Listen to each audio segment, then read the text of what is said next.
Continuamos con el capítulo 45 del ingenioso hidalgo Don Quijote de la Mancha. El ventero, que era de la cuadrilla, entró al punto por su varilla y por su espada, y se puso al lado de sus compañeros. Los criados de don Luis rodearon a don Luis porque con el alboroto no se les fuese. El barbero, viendo la casa revuelta, tornó a asir de su albarda, y lo mismo hizo Sancho. Don Quijote puso mano a su espada y arremetió a los cuadrilleros.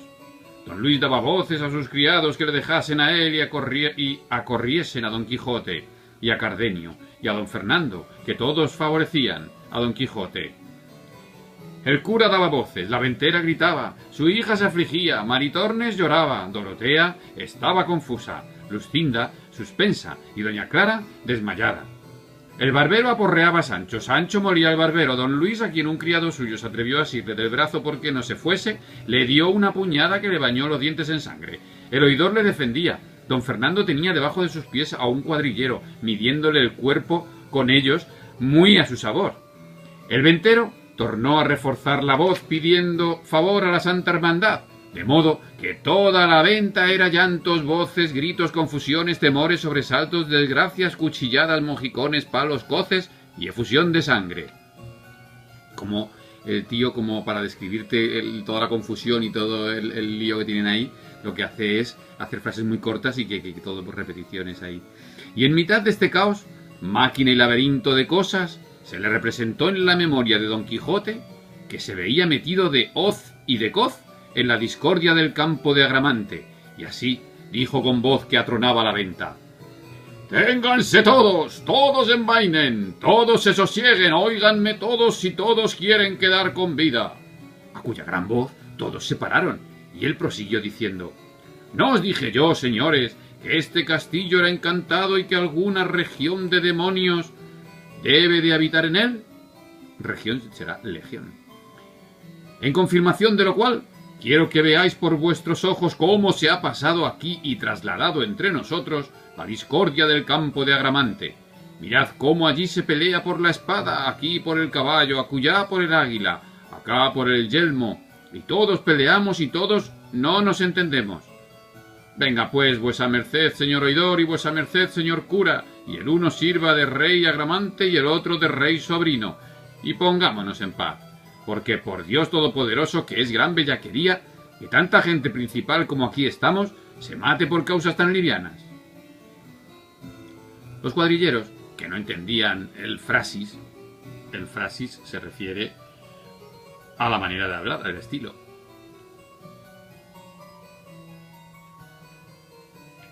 Los cuadrilleros que no entendían el frasis de Don Quijote y se veían malparados de Don Fernando, Cardenio y sus camaradas, no querían sosegarse. El barbero sí, porque en la pendencia tenía deshechas las barbas y el albarda. Sancho, a la más mínima voz de su amo, obedeció como buen criado. Los 4 criados de don Luis también se estuvieron quedos, viendo cuán poco les iba en no estarlo. Solo el ventero porfiaba que se habían de castigar las insolencias de aquel loco que a cada paso le alborotaba la venta. Finalmente, el rumor se apaciguó por entonces. La albarda se quedó por Jaez hasta el día del juicio, y la bacía por yelmo, y la venta por castillo en la imaginación de Don Quijote. Puestos pues ya en sosiego y hechos amigos todos a persuasión de el oidor y del cura, volvieron los criados de Don Luis a porfiarle que al momento se viniese con ellos, y en tanto que él con ellos se avenía, el oidor comunicó a Don Fernando, Cardenio y el cura qué debía hacer en aquel ¿Qué debía hacer en aquel caso, contándoseles con las razones que don Luis le había dicho? En fin, fue acordado que don Fernando dijese a los criados de don Luis quién él era, y como era a su gusto que don Luis se fuese con él a Andalucía, donde de su hermano el marqués sería estimado como el valor de don Luis merecía. Porque de esta manera se sabía la intención de don Luis, que no volvería por aquella vez a los ojos de su padre si le hiciesen pedazo. Entendida, pues, de los 4 la calidad de don Fernando y la intención de don Luis, determinaron entre ellos que los 3 se volviesen a contar lo que pasaba a su padre, y el otro le quedase a servir a don Luis, y a no dejalle hasta que ellos volviesen por él o viese lo que su padre les ordenaba. De esta manera se apaciguó aquella máquina de pendencias por la autoridad de Agramante y prudencia del rey sobrino, pero viéndose el enemigo de la concordia y el émulo de la paz menospreciado y burlado, y el poco fruto que había granjeado de haberlos puestos a todos en tan confuso laberinto, acordó de probar otra vez la mano, resucitando nuevas pendencias y desasosiegos. Es pues el caso que los cuadrilleros se sosegaron por haber entreoído la calidad de los que con ellos se habían combatido, y se retiraron de la pendencia, por parecerles que de cualquiera manera que sucediese habían de llevar lo peor de la batalla. Pero uno de ellos, que fue el que, molido y pateado por don Fernando, le vino a la memoria que, entre algunos mandamientos que traía para prender a algunos delincuentes, traía uno contra don Quijote, a quien la Santa Hermandad había mandado prender por la libertad que dio a los galeotes, y como Sancho con mucha razón había temido.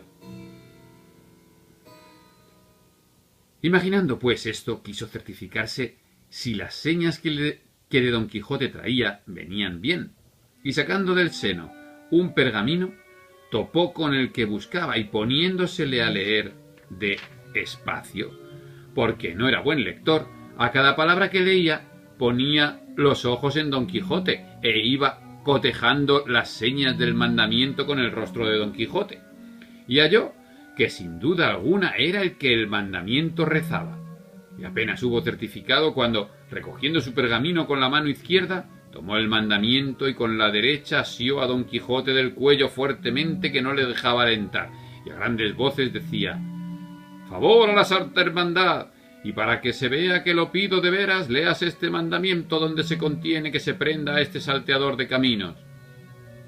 Tomó el mandamiento el cura y vio cómo era verdad cuanto el cuadrillero decía y cómo venían las señas con don Quijote, el cual, viéndose tratar mal de aquel villano malandrín, puesta la cólera en su punto y crujiéndole los huesos de su cuerpo, como mejor pudo él, asió al cuadrillero con entrambas manos de la garganta, que a no ser socorrido de sus compañeros, allí dejara la vida antes que don Quijote la presa. El ventero, que por fuerza había de favorecer a los de su oficio, acudió luego a dalle favor.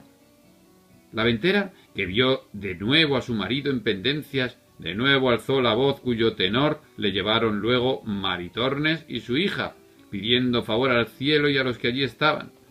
Sancho dijo viendo lo que pasaba: «Vive el Señor, que es verdad cuanto mi amo dice, que los encantos de este castillo, pues no es posible vivir una hora con quietud en él».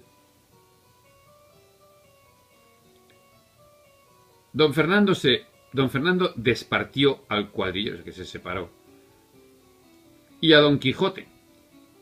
Despartió al cuadrillero y a don Quijote, que los separó.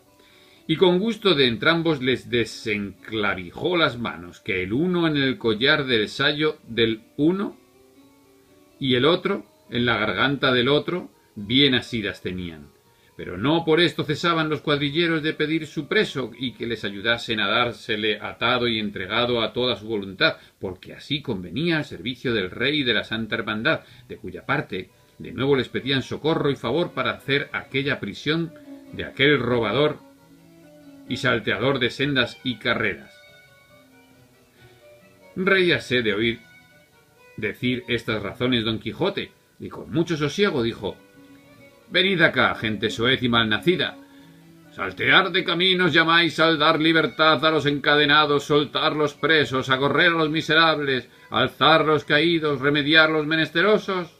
Ah, gente infame, digna por vuestro bajo y vil entendimiento, que el cielo no os comunique el valor que se encierra en la caballería andante, ni os dé a entender el pecado e ignorancia en que estáis en no reverenciar la sombra, cuanto más la asistencia de cualquier caballero andante. Venid acá, ladrones en cuadrilla, que no cuadrilleros, salteadores de camino con licencia de la Santa Hermandad, decidme, ¿quién fue el ignorante que firmó mandamiento de prisión contra un tal caballero como yo soy yo? ¿Quién el que ignoró que son exentos de todo ¿Quién el que ignoró que son exentos de todo judicial fueron los caballeros andantes, y que su ley es su espada, sus fueros, sus bríos, sus premáticas, su voluntad. Sus premáticas quiere decir sus decretos, sus pragmáticas. ¿Quién fue el mentecato? Vuelvo a decir que no sabe que no hay secutoria, que es ejecutoria, de hidalgo con tantas preeminencias ni exenciones como la que adquiere un caballero andante el día que se arma caballero y se entrega al duro ejercicio de la caballería. ¿Qué caballero andante pagó pecho al chapín de la reina moneda forera, portazgo ni barca? ¿Qué sastre le llevó hechura de vestido que le hiciese? ¿Qué castellano le acogió en su castillo que le hiciese pagar el escote? Escote, se dice como hoy en día. ¿Qué rey no le asentó en su mesa? ¿Qué doncella no se le aficionó y se le entregó rendida a todo su talante y voluntad? Y finalmente, ¿qué caballero andante ha habido ni habrá en el mundo que no tenga bríos para dar él solo 400 palos a 400 cuadrilleros que se le pongan delante?